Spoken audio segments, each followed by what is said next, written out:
Hello, everyone, and welcome. As we gather today to mark this year's International Women's Day, I'm reminded of Maya Angelou's profound words. Each time a woman stands up for herself, without knowing it possibly, without claiming it, she stands up for all women. Today, we're not just celebrating women, we're exploring the tangible steps we can all take, all genders, to create a more equitable world. And before we dive in, I must extend a heartfelt special thank you to my partner, Anand. If you know him, you know that he's less traditional husband material and more equal best friend material. The kind who props me up and the kind who isn't afraid to be propped up in return. It's a beautiful dance that we've sort of mastered, really. A testament to the fact that true equality isn't about tit for tat, but about recognizing each other as human beings capable of both giving and receiving support. This dynamic, this understanding of partnership is crucial as we discuss a topic like feminism these days. It's not a value system exclusively for women, nor is it a threatening concept for men. It's about equal opportunity, about shifting the male gaze or the popular perspective, and about creating a more holistic world for everyone. Just as we see in the realm of artificial intelligence, where, as my decade in tech law has shown me, algorithms mirror societal biases. As Zinnia Del Villar, a leading expert in responsible AI, shared with UN Women, to reduce gender bias in AI, it's crucial that the data used to train AI systems is diverse and represents all genders, races, and communities. This principle extends beyond AI, touching every aspect of our lives today. Think about it. Even a single sentence on a job application page, a simple declaration of commitment to diversity can signal to a potential candidate that they are seen, that their potential is recognized, and that they will be offered equal opportunity. It's a small step, perhaps, but one that reflects a broader commitment to dismantling the biases that permeate our systems.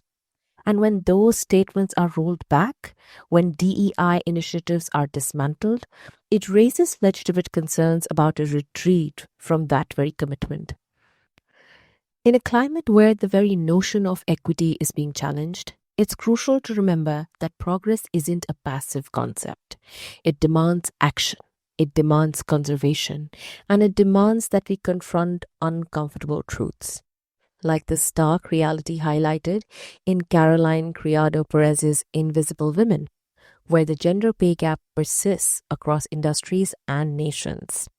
According to a 2023 OECD report, on average across OECD countries, men earn around 12% more than women, and the figures have not changed much since then. This number is not a statistic. It's the depiction of a systemic disparity.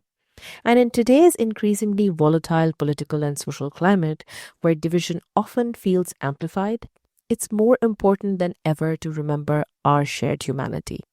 Today, we're discussing critical UN Sustainable Development Goals, specifically Goal 5 and Goal 8, which are gender equality and decent work and economic growth.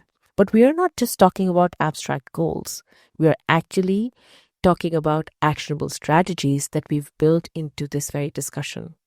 How do we close this gender pay gap? How do we dismantle the unconscious biases that hold women back? What can women do? What can men do?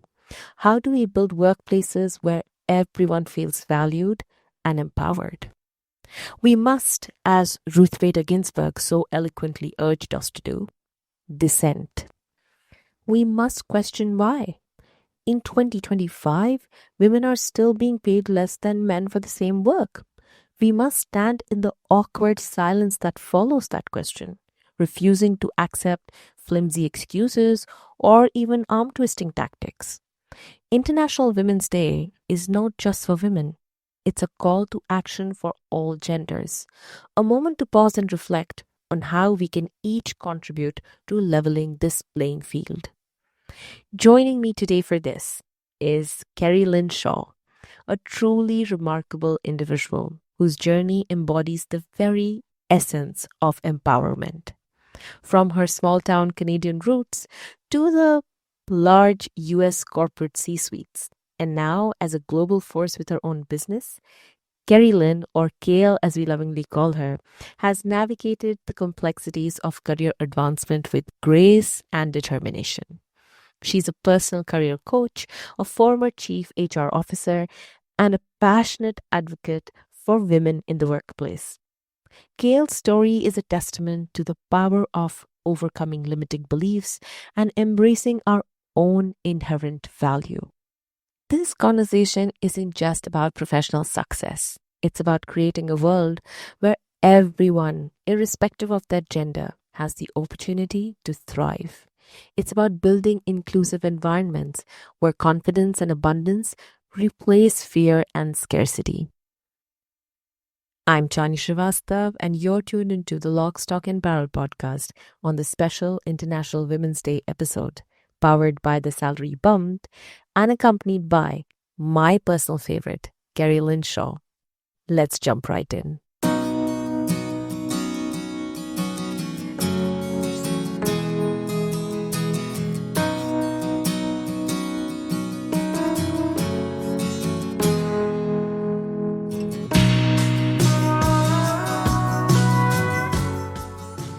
Hi, KL. It's truly a privilege to have you join me on the LOCS-TALK BARREL Podcast for this International Women's Day special episode. Thank you also for supporting our work by sponsoring this episode. KL, I remember when we first connected last year. I remember I was grappling with this inexplicable imposter syndrome at the time, that nagging feeling that no matter what I do, no matter what kind of results I get, I'm just not good enough. And this was despite being in probably the most exciting period of my professional life, despite my vast experience, my global exposure, academic qualifications. I still remember that underneath it all, I felt like a fraud for some reason. And you just came and waved your magic wand to get me out of that rut. I can never thank you enough for it. And today I want to begin by talking a little bit about your inception story. I'd love to hear about your early life, the experiences that shaped you. Were there seeds of this passion planted in your childhood?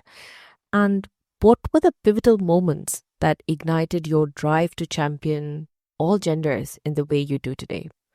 I'm eager to understand the heart behind your remarkable work and ask you if you were always this firebrand that you are today. Oh, that is so sweet. Well, first of all, my firebrand, that is wow. And magic wand, I can only hope I can live up to those two beautiful things. Thank you. Oh gosh, have I always? I'm going to start there. I would say yes and no. I always somehow believed in myself. It was sort of an intuition or something innate that I knew that if I worked hard, I could accomplish really great things. And from a career standpoint, I made it to the C-suite. So I was, I think, successful, I guess, even in the terms of how I used to evaluate success, which were title and money. My description of that is actually quite different today, which we can come to. But basically, I grew up in a small town in Western Canada, Northern Canada, where it was a minus 50 day was quite normal. And I had a really simple, beautiful childhood. And there was like no drama. It was a very, very lovely. I have two really, really sweet parents who have never once given me advice, which is a wild story. In fact, in my 30s, maybe even later, I asked my father, why have you never given me advice? Even when I asked for it. And his answer was, because we always knew and trusted that you would find the answer.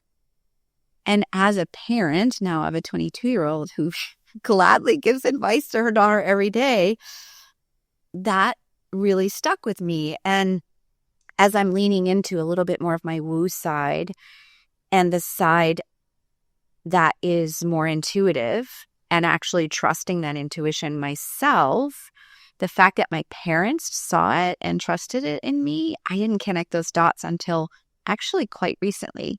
So I grew up with them, and then I moved to the US in my early 20s and met a boy, and he was an entrepreneur, and he was in the car business. And I paid for college by selling cars. And that was a really interesting first big step in my career, because I think everyone should do a sales job at one point in their life. And I learned so much about entrepreneurship. Fast forward 30 years later, I had no idea that I actually would be one. So that's also quite interesting when I think about the foundational things. But yeah, I fell into the car business, and then I spent 20 years in the corporate side of automotive, and I had a beautiful run, 2 huge companies, got to live in several countries and travel the world. And it was, and still is, very much in my DNA. I'm a gearhead.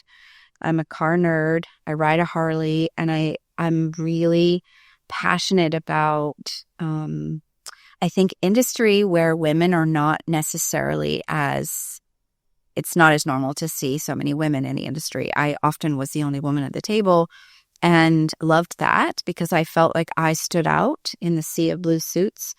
And I felt very strongly that I had a voice to share, and fortunately got to share it. Yeah, it was a really, really special time. And anyway, fast forward, I ended up falling into HR. It was a beautiful accident, which I know the universe it wasn't an accident, but I had never interacted with HR. But I do know I have a really deep passion for people and helping people find their special gifts and unlock their potential. And so someone knew that HR would be an interesting role for me. And I said yes, as I did for every opportunity in my career. And 10 years later, became a chief HR officer in a few different companies in beauty and fashion and home, and decided to go out on my own. Scariest thing I've ever done. Wow, Gail, your journey is truly inspiring. Seeing how the universe aligned with your passion and how your gifts are now illuminating so many of us, it's just wow. I've always admired that in you. And personally, my experience with negotiation, particularly in sustainability and law, the 2 industries that I work in, has been a real learning curve, often feeling like navigating a minefield of some sort. I know many of us, myself included, grapple with the fear of being seen as a difficult or an aggressive woman. Given your vast experience as a chief people's officer and coach, I'm curious, what are the recurring stories or beliefs you see people telling themselves about negotiation? How do you help them rewrite those stories to find their own strength? Would you be able to shed some light on that? Wow, that's a beautiful question. And actually, as an attorney, one of the misconceptions is that there's a winner and a loser. And in your negotiations, there is. I don't set these negotiations up that way. They are set up as a win-win, that both people feel valued. And actually, I'm sure there are many attorneys that have that as well. But typically, what you see in the movies, as someone who is not an attorney, is there's a winner and a loser, and a big loser, right? So there is uncertainty around having a conversation when it is personal. So I have a lot of attorney clients who are also very uncomfortable with the conversation when it comes to them.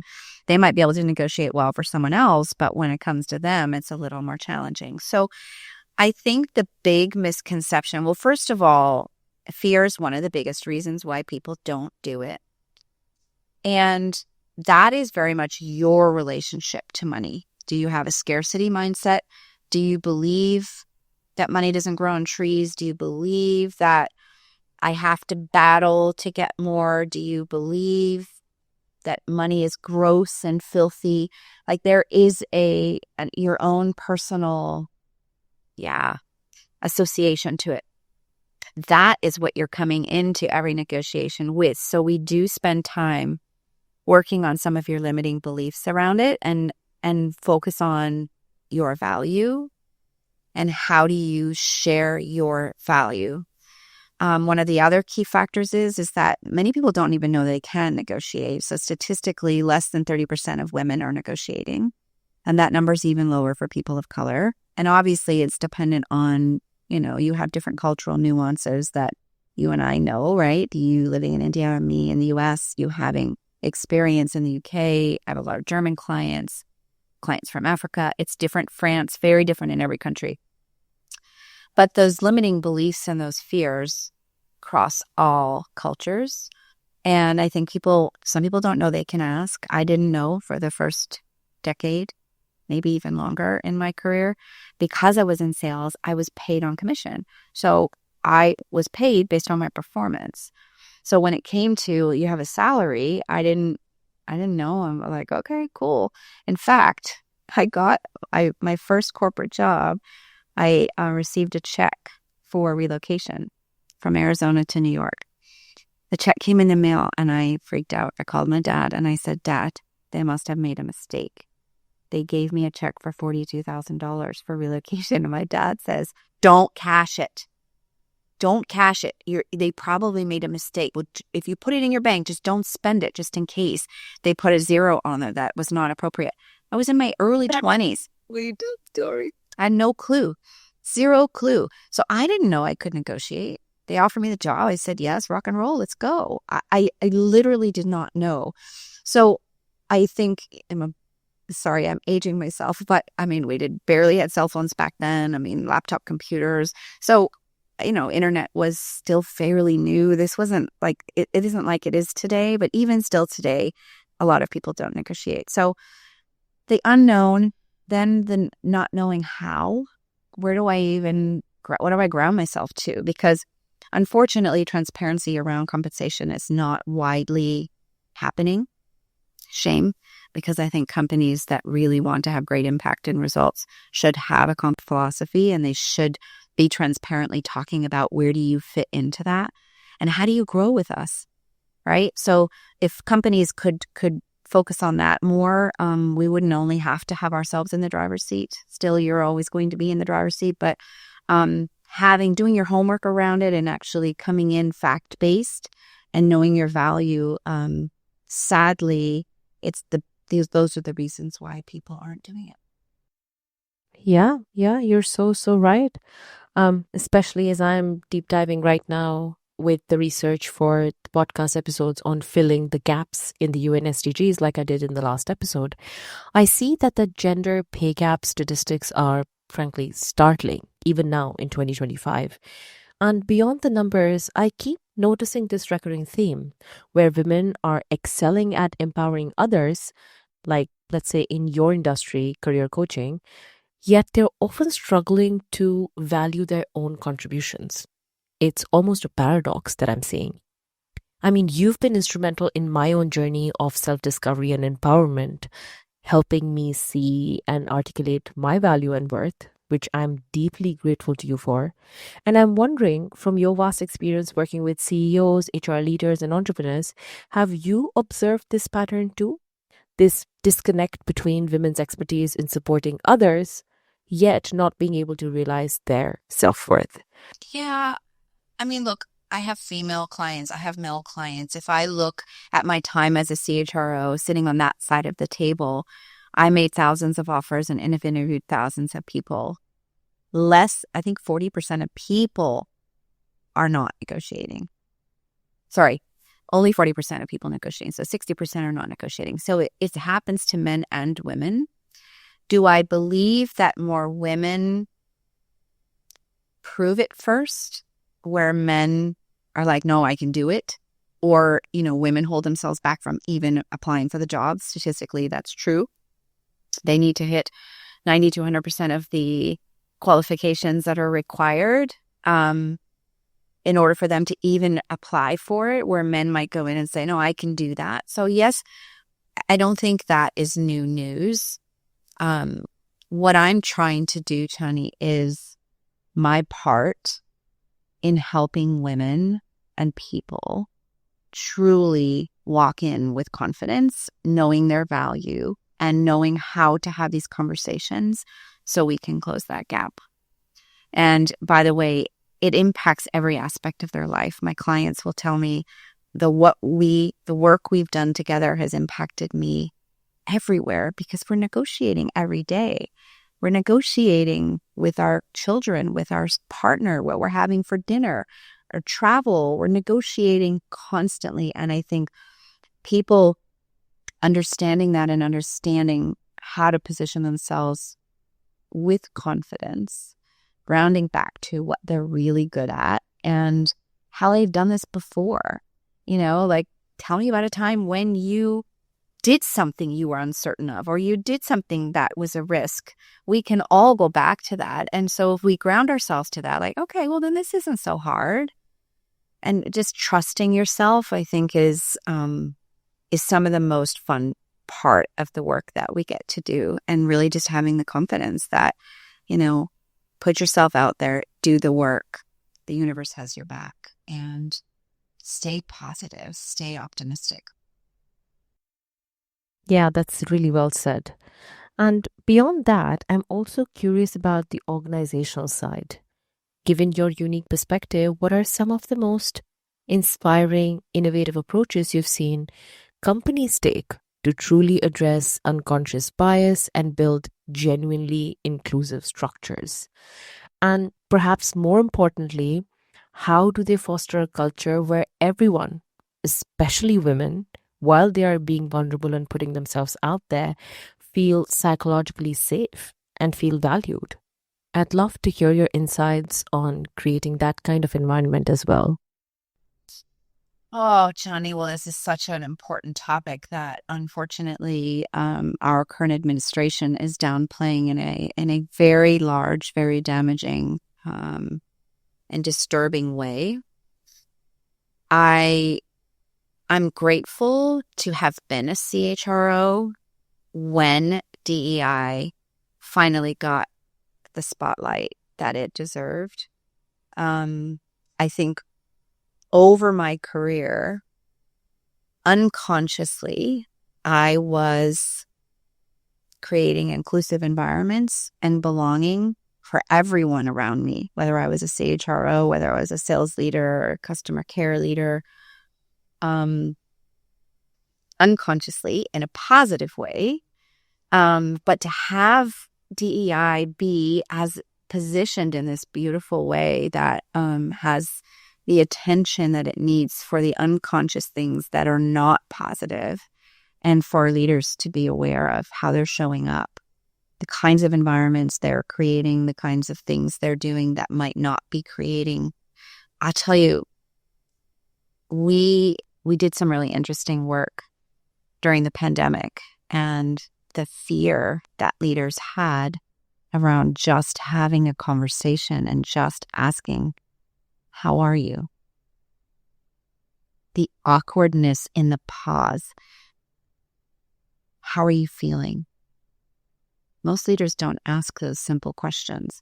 And those two questions naturally create an environment that makes you feel that you belong and that you are included in the conversation.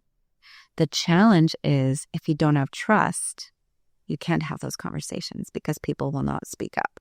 So the biggest work that I have ever done is on building trust and having healthy conflict.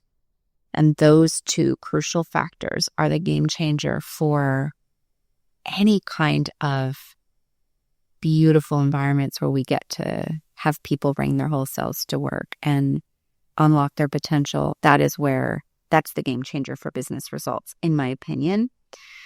I follow Patrick Lencioni, who is an amazing author who has created the 5 dysfunctions of a team, and his ladder with trust being the baseline. You cannot get there and create these beautiful environments if you don't have trust. And you see that in our administration right now. People are fearful of their jobs. People are being forced in. People are being kicked to the curb. People are not being valued. They're not being respected. And you can imagine how they feel. Do you think if one of their leaders said, how are you feeling? They're going to be honest?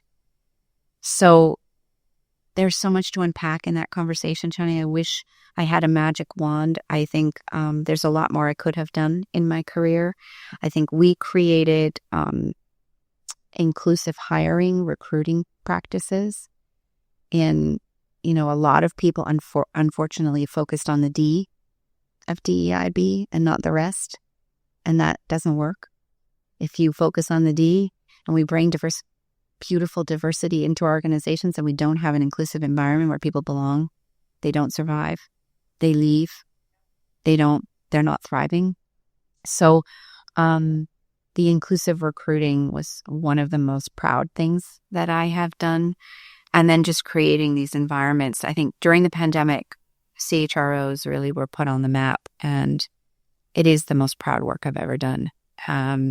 Scripting with my CEO, our weekly town halls, the transparency that it was just a really wild ride, but really incredible work. And there's so much more to do. And I know I could have done more as well, for sure. Okay, I hear you. I think your journey so far is truly remarkable, and I've seen firsthand the tangible impact you've had on so many lives, which is far exceeding what many in similar roles have achieved.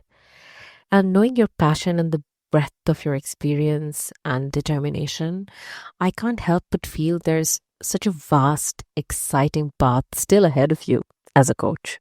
You know what's beautiful about that, Chani, is that I don't have to deal with perhaps a CEO that doesn't get it or a leadership team that doesn't get it.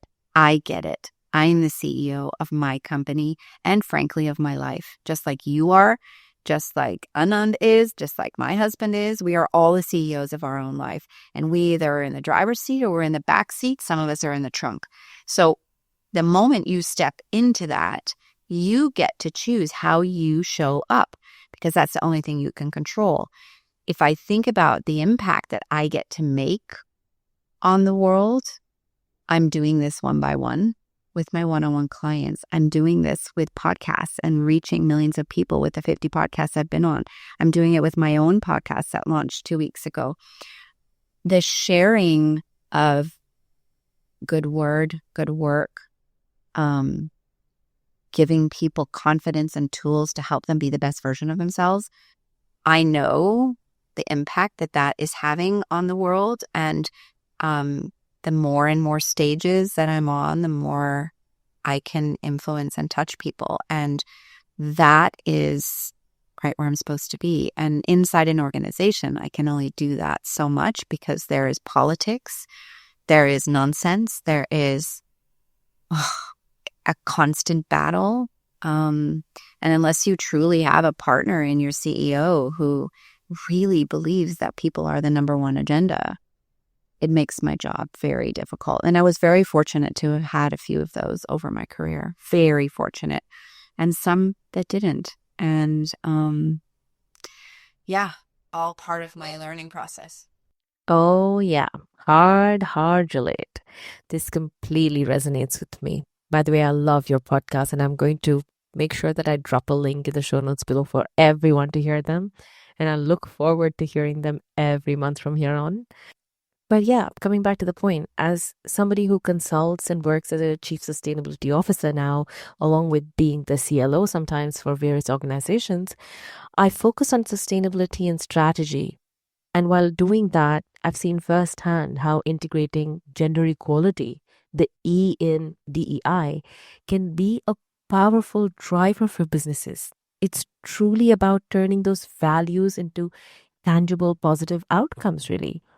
But as you know, navigating the complexities of organizational change can be really challenging, like you just described. That's why I deeply admire your commitment to contributing through your unique gifts. It's a beautiful way to make a huge difference. And I'm curious, in your journey, what is that one story that truly stands out?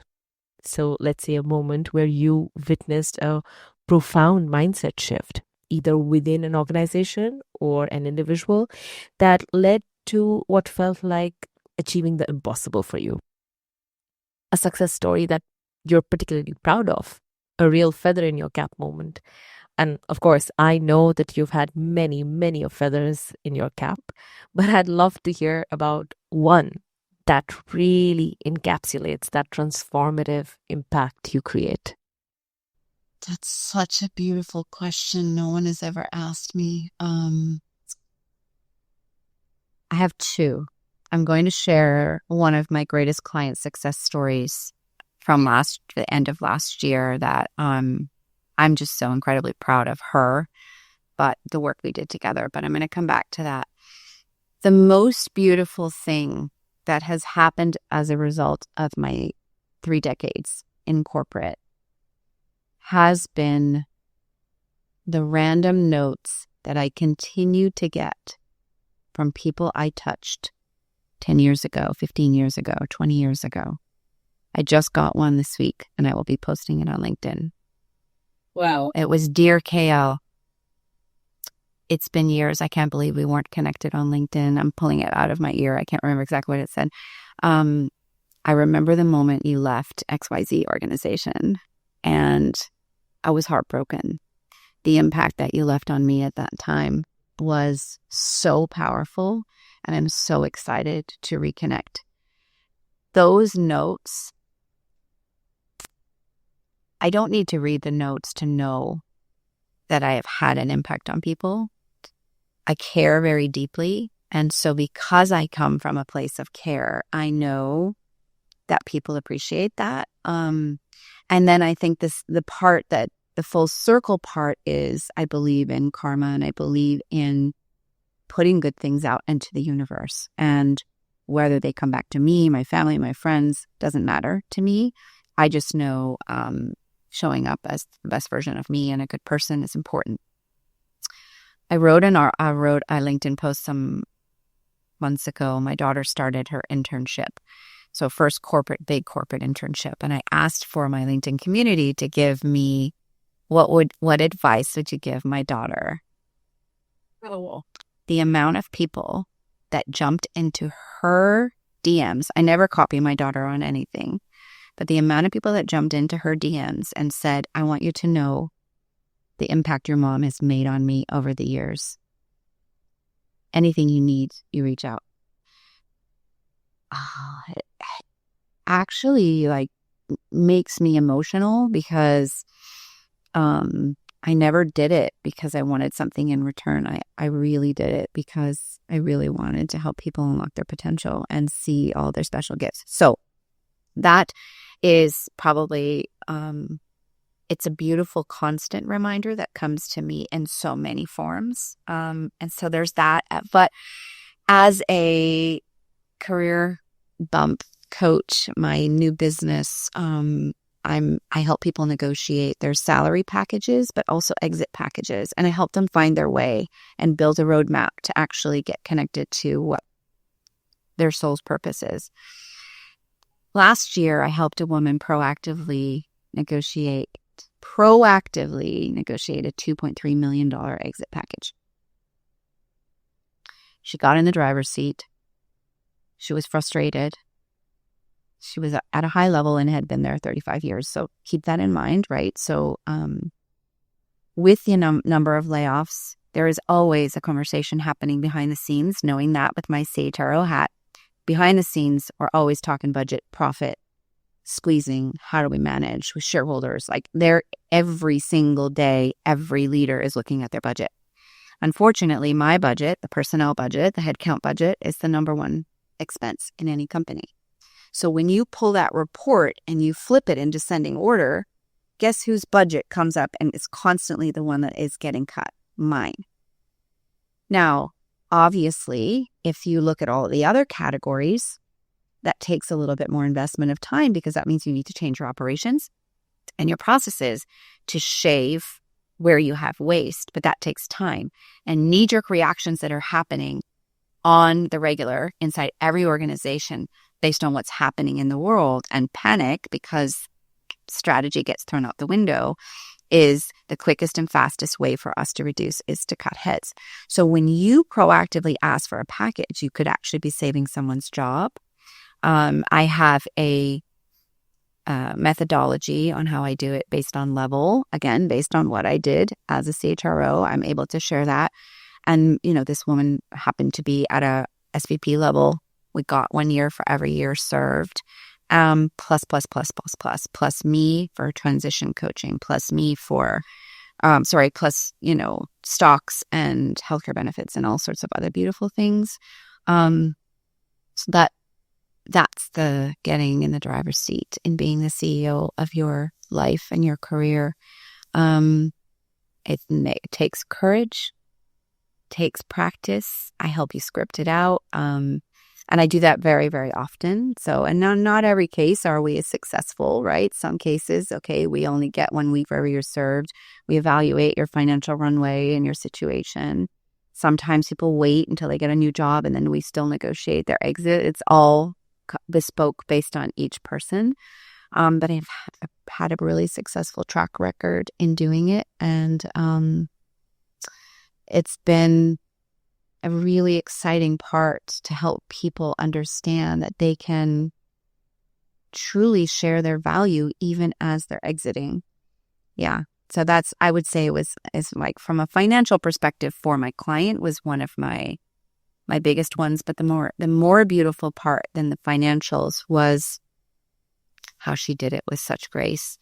An even cute story. Her husband was like, okay, so this has all happened. So I've printed out the 4 steps of the grieving process and, we can maybe go through it together. And she's like, I don't need that.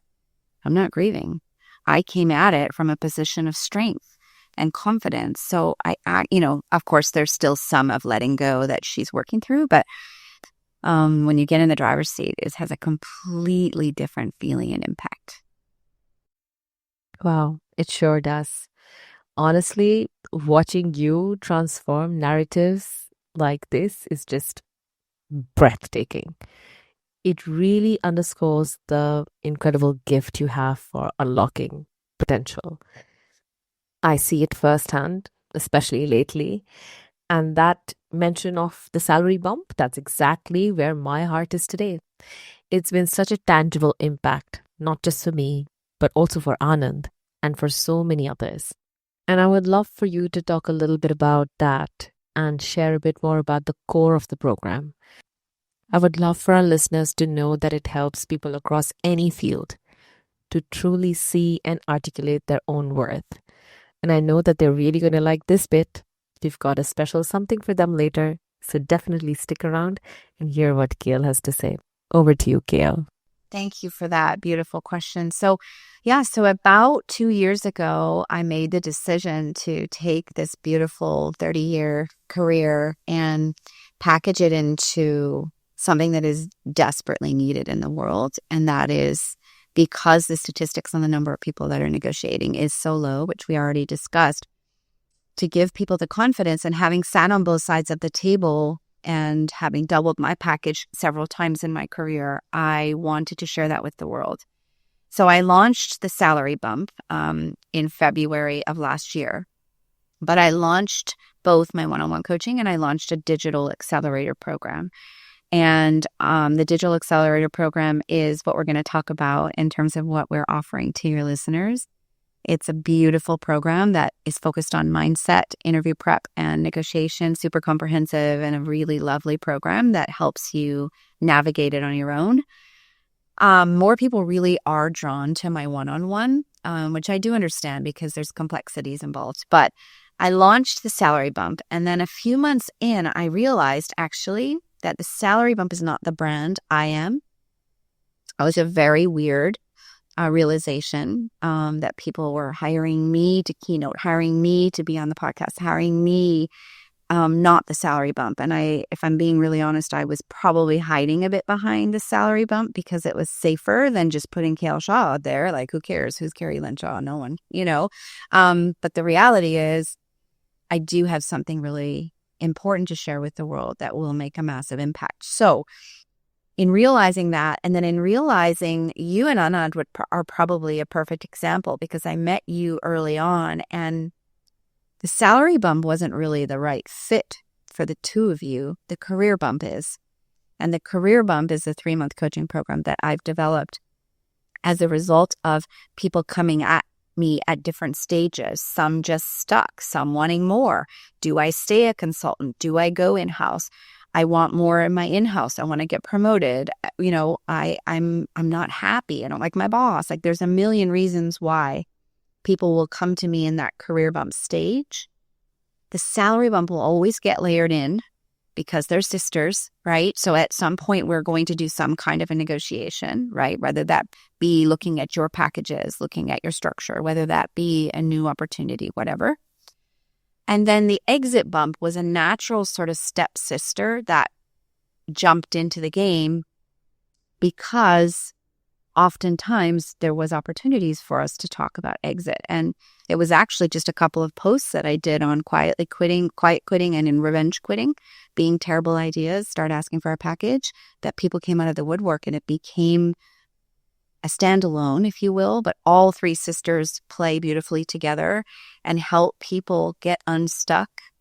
And I serve as your co-pilot. Basically, it's, I don't know, Chani, how much you've invested in coaching over the years. Obviously, you have with me, but I invested in 4 coaches last year because if I was going to make this a viable business, I needed to go all in. And I spent a boatload of money, which was very scary before a lot of money is coming in to do that. But it was the best investment I could have possibly made because of the speed in which I was able to build my business with my business coach. My regular coach to help me look in the mirror and see what was blocking me from actually being my best self, what was getting in my way, what were my triggers, what were my fears. Hormone coach to navigate menopause, which is a whole nother conversation for a different podcast, which no one prepares you for, and very real. And then a trauma coach to help me think about the things in my life that might have been holding me back that needed to be pulled energetically. So I could not imagine being in a different place right now. The fact that I get to be the co-pilot for you, for Anand, and these beautiful people all over the world and help them to find their voice is the best job on the planet, the best thing that I could possibly have ever. Chani, I wake up every day and I cannot wait to get into my office and see, okay, who have I got on the agenda today? It is truly the most important work I've ever done. And I really feel very, very grateful that I get to do this. Oh, and I'm so very grateful for having you in my life. It has been transformative. Looking back to last year to today, you've been more than just a coach for me. You've been a guiding force through these incredible shifts in my career, helping me navigate everything from sustainability to law to entrepreneurship, whatnot. It's been a journey of my multifaceted existence and growth, and I owe so much of it to you. And I want all my listeners to benefit from that. So let's tell them where to find all the resources and where to find you. I love it. Well, my primary platform is LinkedIn. So I am almost daily posting on LinkedIn, and I post a lot of freebies. My website is thesalarybump.com, and there's also some free resources for you there. But that's where you'll find the accelerator course. That is the course that we are going to offer a code for, which is LOCS-15. That's LOCS 15, which is 15% off for all of your listeners. And I'm on Instagram and TikTok. I'm the Salary Bump or the Kale Shaw. And I'm having the most fun I've ever had. And I look forward to your audience joining me on this beautiful journey. I'm sure they're going to. Thank you so much for that. Now that we have officially announced the LOCS-15 exclusive discount code that you have generously offered to us, why don't we also give my loyal listeners a little preview of that? So if you were to distill your wisdom into a starting point for anyone looking to strengthen their negotiation skills, let's have 3 top foundational steps that you would suggest they focus on beginning now. Okay. Well, first and foremost, do your homework on what your role and your level is worth in the country, city, state you're living in. Because I'm a big ground myself to the facts kind of person. And for you to actually be able to walk in and have a proper conversation around money, you need to know where you are. I would say, secondly, come at it from a place of curiosity and not from a place of aggression or demanding. You really need to walk into this having done your homework and asking the right questions. Where do I fall compared to everybody else at my level inside the organization? Where do you see me going inside the organization? Let's talk about my career. Specific to negotiation, I would recommend you wrap your head around your relationship to money and whether or not you have a scarcity or abundant mindset, and really unpack what are the things getting in my way from asking for what I'm worth. And as a side addition to that one, really evaluating your value. And that means all your special gifts, all of the impact that you've made over your career, and really looking at where you want to go. I know it's hard to do sometimes by yourself, but just sit down and write that list. I bet there's a long list of incredible gifts and impact that you've made over your career that you've forgotten about, so that when you go in to have that discussion, you're coming at it from a place of confidence. Like, oh, no, wait, I'm pretty good. I got that.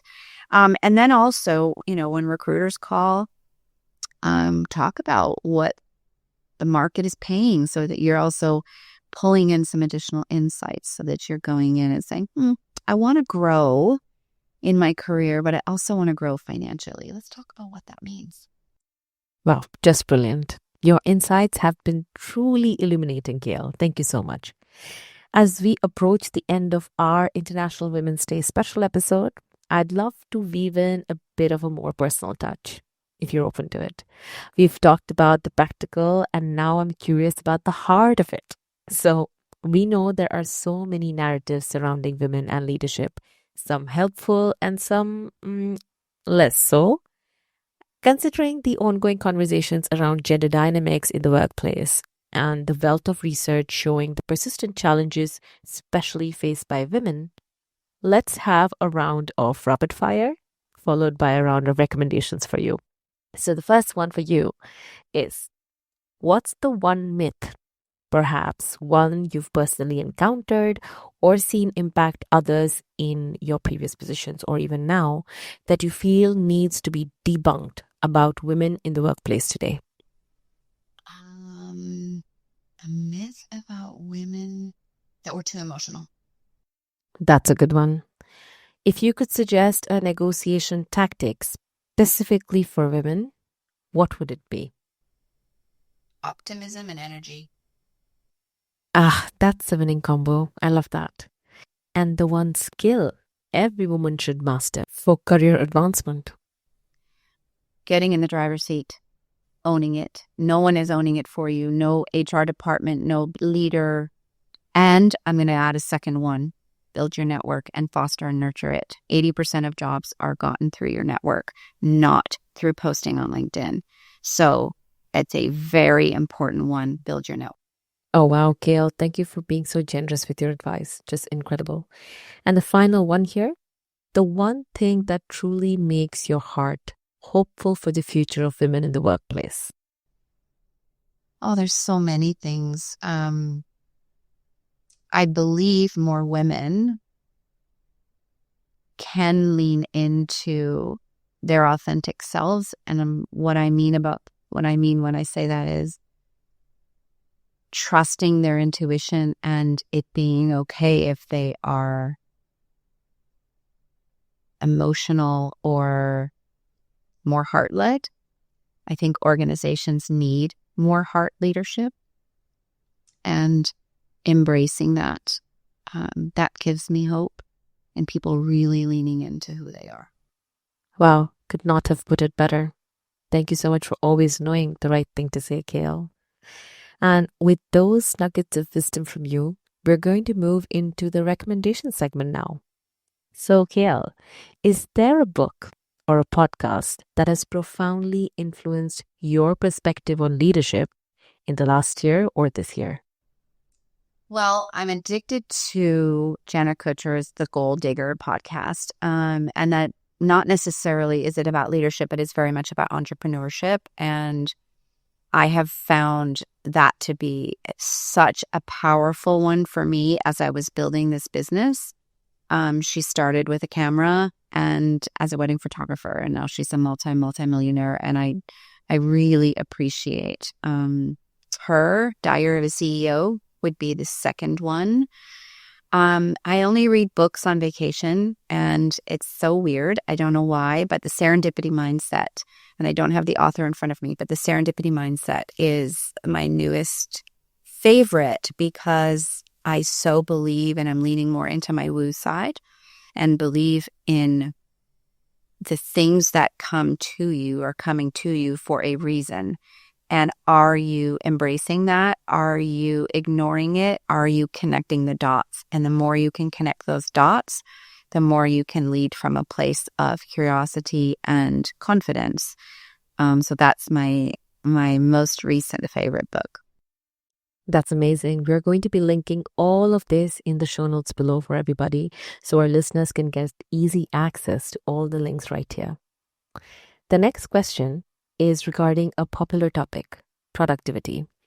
It would be lovely if you could share your top productivity hacks, any tools or apps that you might be using, or any other piece of advice that you'd like to offer in this realm. A huge listener base for our podcast is the student community, so I know that your advice will come in really handy for them. Productivity. Oh gosh. I do follow someone, and I'm leaning into my human design, which again is more my woo side than my process side. Every day I'm refining my processes. I have a business coach. I'm refining my outreach strategy, my conversion strategy, every single piece. But the woo side is helping me lean more into my authentic self. So I am not developing a strategy that is because someone says I should do X, Y, or Z. I am leaning into my authentic voice, knowing what feels really good for me as I'm refining these processes. So there isn't one tool. I think the tool is myself, and leaning more into my special gifts, as I try to do with my clients, to ensure that when I'm speaking to a prospective client, when I'm speaking to anyone, I meet about 15 to 20 people a week, random people from LinkedIn who have reached out, and I take time to have coffee with them.